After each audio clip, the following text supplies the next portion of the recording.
ಎಲ್ರಿಗೂ ನಮಸ್ಕಾರ. ನಮಗೆ ಕೆಲವೊಂದು ಸಲ ಪುಳಿಯೋಗರೆ, ಚಿತ್ರಾನ್ನ, ಪಲಾವ್ ಈ ಥರ ತಿಂದು ಬೇಜಾರಾದಾಗ, ಸ್ವಲ್ಪ ನೆಗಡಿ, ಶೀತ, ಕೆಮ್ಮು ಆದಾಗ ಈ ಥರ ನೀವು ಬೆಳ್ಳುಳ್ಳಿ ರೈಸ್ನ ಖಂಡಿತವಾಗ್ಲೂ ಒಂದು ಸಲ ಟ್ರೈ ಮಾಡಲೇಬೇಕು. ಯಾಕೆಂದರೆ ಜಸ್ಟ್ ಒಂದು 10 ನಿಮಿಷದಲ್ಲಿ ನೀವು ಈ ಬೆಳ್ಳುಳ್ಳಿ ಖಾರನ ಮಾಡ್ಕೊಂಡು ತಿನ್ಬೋದು. ತುಂಬಾ ಟೇಸ್ಟಿಯಾಗಿರುತ್ತೆ. ಸೊ ಬನ್ನಿ ನೋಡೋಣ ಕ್ವಿಕ್ಕಾಗಿ ಹೇಗೆ ಮಾಡೋದು ಅಂತ. ಮೊದಲಿಗೆ ನಾನಿಲ್ಲಿ ಸಿಪ್ಪೆ ತೆಗೆದಿರುವಂಥ 3 ಗೆಡ್ಡೆ ಬೆಳ್ಳುಳ್ಳಿ ತೊಗೊಂಡಿದ್ದೀನಿ. 1 ಟೇಬಲ್ ಸ್ಪೂನ್ ಆಗೋಷ್ಟು ಅಚ್ಚ ಪುಡಿಯನ್ನು ತೊಗೊಂಡಿದ್ದೀನಿ.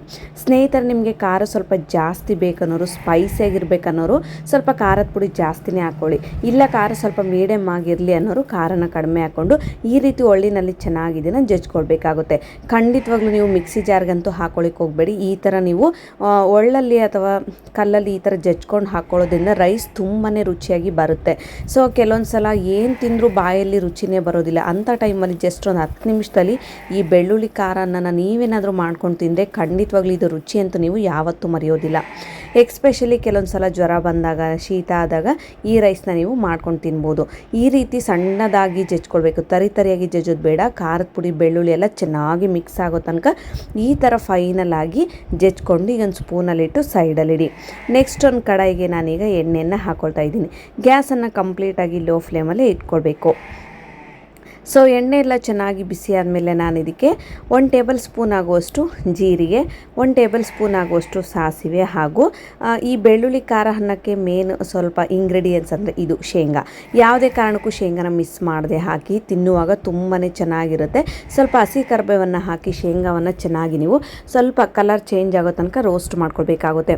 ಸೊ ಮಕ್ಕಳಿಗೆ ಏನಾಗುತ್ತೆ ಅಂದರೆ ಶೇಂಗಾ ಇರೋದ್ರಿಂದ ಕೆಲವೊಂದು ಸಲ ಮಕ್ಕಳು ತುಂಬ ಇಷ್ಟಪಟ್ಟು ತಿಂತಾರೆ. ದೊಡ್ಡವರು ಕೂಡ ಶೇಂಗಾ ಬೀಜ ಇದ್ದರೆ ಕೆಲವರಿಗೆ ಅನ್ನ ತುಂಬ ಇಷ್ಟ ಆಗುತ್ತೆ. ಸೊ ಆ ಕಾರಣಕ್ಕಾಗಿ ಇದು ಈ ಥರ ಗೋಲ್ಡನ್ ಬ್ರೌನ್ ಕಲರ್ಗೆ ಬರೋ ತನಕ ಚೆನ್ನಾಗಿ ರೋಸ್ಟ್ ಮಾಡಿಕೊಂಡು, ಒಂದು ಹಸಿಮೆಣಸಿಕಾಯಿ ಹಾಕ್ಕೊಂಡು, ಒಂದು ಮೀಡಿಯಮ್ ಸೈಜ್ ಆಗಿ ಈರುಳ್ಳಿನ ಚಿಕ್ಕದಾಗಿ ಕಟ್ ಮಾಡಿಕೊಂಡು ಇದನ್ನು ಚೆನ್ನಾಗಿ ನಾನೀಗ ಬೇಯಿಸ್ಕೊಳ್ತಾ ಇದ್ದೀನಿ. ಅಂದರೆ ಒಂದು 70% ನೀವು ಈರುಳ್ಳಿಯನ್ನು ಚೆನ್ನಾಗಿ ಬೇಯಿಸ್ಕೊಳ್ಬೇಕಾಗುತ್ತೆ. ತೀರಾ ಬೇಯಿಸೋದು ಬೇಡ. ಗ್ಯಾಸನ್ನು ಕಂಪ್ಲೀಟಾಗಿ ಲೋ ಫ್ಲೇಮಲ್ಲಿ ಇಟ್ಕೊಂಡು ಯಾವುದಾದ್ರೂ ಅಡುಗೆಯನ್ನು ಮಾಡಿ ಮೊದಲು ನೀವು ಗ್ಯಾಸನ್ನು ಕಂಪ್ಲೀಟಾಗಿ ಲೋ ಫ್ಲೇಮಲ್ಲಿ ಇಟ್ಕೊಂಡು ಈರುಳ್ಳಿಯನ್ನು ಎಷ್ಟು ಚೆನ್ನಾಗಿ ನೀವು ಲೋ ಫ್ಲೇಮಲ್ಲಿ ಬೇಯಿಸ್ಕೊಳ್ತೀರೋ ನಿಮಗೆ ಅಡುಗೆ ಅಷ್ಟು ಸೊಗಸಾಗಿ ಕೂಡ ಬರುತ್ತೆ.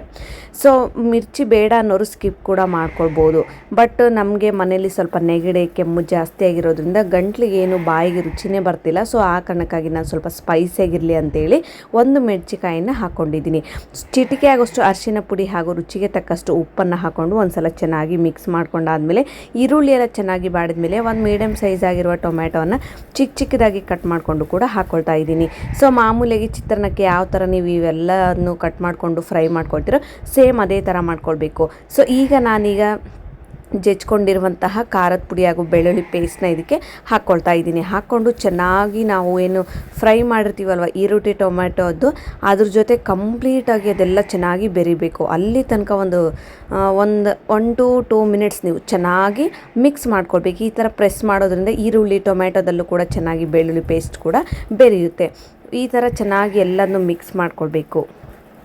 ಸೊ ನೋಡಿ, ನೀವೇನಾದರೂ ಮಕ್ಕಳಿಗೆ ಲಂಚ್ ಬಾಕ್ಸ್ ಪ್ರಿಪೇರ್ ಮಾಡೋದಾದರೆ ಅಥವಾ ಮನೇಲಿ ಏನಾದರೂ ಕ್ವಿಕ್ಕಾಗಿ ರಾತ್ರಿ ಅನ್ನ ಉಳಿದಿದ್ರೂ ಕೂಡ ನೀವು ಈ ಥರ ರೈಸ್ ಕೂಡ ಮಾಡಿಕೊಂಡು ತಿನ್ಬೋದು. ತುಂಬ ಸೊಗಸಾಗಿರುತ್ತೆ, ಬಾಯಿಗೆ ಕೂಡ ತುಂಬ ಸ್ವಾದ ಅನಿಸುತ್ತೆ, ರುಚಿ ಕೊಡುತ್ತೆ.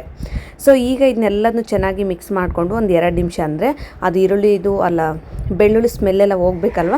ಸೊ ಆ ಕಾರಣಕ್ಕಾಗಿ ಈಗ ನಾನು ಗ್ಯಾಸನ್ನು ಆಫ್ ಮಾಡ್ಕೊಳ್ತಾ ಇದ್ದೀನಿ. ರೈಸನ್ನು ಕಲಿಸುವಾಗಲೇ ಗ್ಯಾಸನ್ನು ಆಫ್ ಮಾಡಿಕೊಂಡು, ನೀವೇನಾದರೂ ಯಾವುದಾದ್ರೂ ರೈಸ್ ರೆಸಿಪೀಸ್ನ ಮಾಡಿ ಸ್ನೇಹಿತರೆ, ಮೊದಲು ಅನ್ನವನ್ನು ಚೆನ್ನಾಗಿ ಉದುರಾಗಿ ಮಾಡಿಟ್ಕೊಂಡು ತಣ್ಣಗಾಗೋ ತನಕನೂ ಆರಿಡಬೇಕು. ಹಂಗಾದರೆ ಮಾತ್ರ ರೈಸ್ ನಿಮಗೆ ತುಂಬಾ ಟೇಸ್ಟಿಯಾಗಿ ಬರುತ್ತೆ.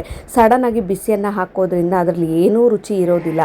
ಅನ್ನ ಕೂಡ ಬಿಸಿ ಇರುತ್ತೆ, ನಾವು ಮಾಡಿದಂಥ ಗ್ರೇವಿ ಕೂಡ ಬಿಸಿ ಇರುತ್ತೆ ಅಲ್ವ. ಸೊ ಆ ಕಾರಣಕ್ಕಾಗಿ ಆರಿದ ಅನ್ನವನ್ನು ಹಾಕೋದ್ರಿಂದ ನಿಮಗೆ ಎಕ್ಸ್ಟ್ರಾ ಟೇಸ್ಟ್ ಕೂಡ ಕೊಡುತ್ತೆ. ರಾತ್ರಿಯನ್ನು ಇದ್ದರೆ ಅಂತೂ ಇನ್ನೂ ಚೆನ್ನಾಗಿರುತ್ತೆ. ಫೈನಲಾಗಿ ಕೆಳಗಡೆ ಇರಿಸ್ಕೊಂಡು ಈ ಥರ ಚೆನ್ನಾಗಿ ಮಿಕ್ಸ್ ಮಾಡ್ಕೊಂಡು ಕೊತ್ತಂಬರಿ ಸೊಪ್ಪು ಹಾಕಿದರೆ ಸಾಕು. ತುಂಬಾ ಟೇಸ್ಟಿಯಾಗಿ ನಮಗೆ ಸ್ಪೈಸಿಯಾಗಿ ಖಾರವಾದ ಈ ಬೆಳ್ಳುಳ್ಳಿ ರೈಸ್ ಕೂಡ ರೆಡಿಯಾಗುತ್ತೆ. ನೀವೇನಾದರೂ ಒಂದು ಸಲ ಟ್ರೈ ಮಾಡಿದರೆ ಖಂಡಿತವಾಗ್ಲೂ ಪದೇ ಇದನ್ನೇ ಮಾಡ್ಕೊಂಡು ತಿಂತೀರಾ, ಅಷ್ಟು ಟೇಸ್ಟಿಯಾಗಿ ಕೂಡ ಇರುತ್ತೆ.